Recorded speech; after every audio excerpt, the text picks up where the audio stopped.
இன்றைக்கி வந்து பார்த்திங்கன்னா ஒரு ஆல்ட்ரேஷன் தான். இது வந்து ஒரு லாங் ஃப்ராகு. இதோட ரேட் வந்து பார்த்திங்கன்னா 4000 5000 சொன்னாங்க. எனக்கே ஷாக்கிங்காக தான் இருந்தது. ஸோ இது வந்து அவங்களுக்கு சேரலைன்னு சொல்லிட்டு அதை லெஹங்கா மாதிரி கன்வெர்ட் பண்ண சொல்லி கேட்டிருந்தாங்க. ஸோ நம்மளும் வந்து பார்த்திங்கன்னா ஸ்டிச் பண்ணி முடிச்சாச்சு.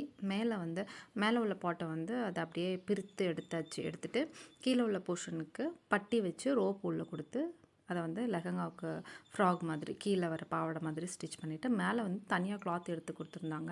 அதில் வந்து பார்த்திங்கன்னா பிரின்சஸ் கட் ப்ளவுஸ் வைக்க சொல்லி கேட்டிருந்தாங்க. கைக்கு வந்து அந்த ஃப்ராகில் மேலே உள்ள போர்ஷனில் அந்த இதில் உள்ள கையவே இதுக்கும் வைக்க சொல்லி கேட்டிருந்தாங்க. ஒரு ஸ்மால் பஃப் வச்சு வைக்க சொல்லி கேட்டிருந்தாங்க. ஸோ ரெண்டையுமே வந்து பார்த்திங்கன்னா சூப்பராக ஸ்டிச் பண்ணி முடிச்சாச்சு. நெக்கு வந்து பார்த்திங்கன்னா ரெண்டுத்துக்கும் சேம் ஒரே மாதிரியே வைக்க சொல்லி கேட்டிருந்தாங்க. நல்லா ப்ராடாக டீப்பாக வைக்க சொல்லி கேட்டிருந்தாங்க. ஸோ அதே மாதிரி வச்சாச்சு. ஸோ இது ரெண்டும் எப்படி இருக்குன்னு மறக்காமல் கமெண்ட்டில் சொல்லுங்கள். வீடியோ பிடிச்சிருந்தா லைக் பண்ணுங்கள், ஷேர் பண்ணுங்கள், சப்ஸ்கிரைப் பண்ணிக்கோங்க. தேங்க்யூ. பாய்.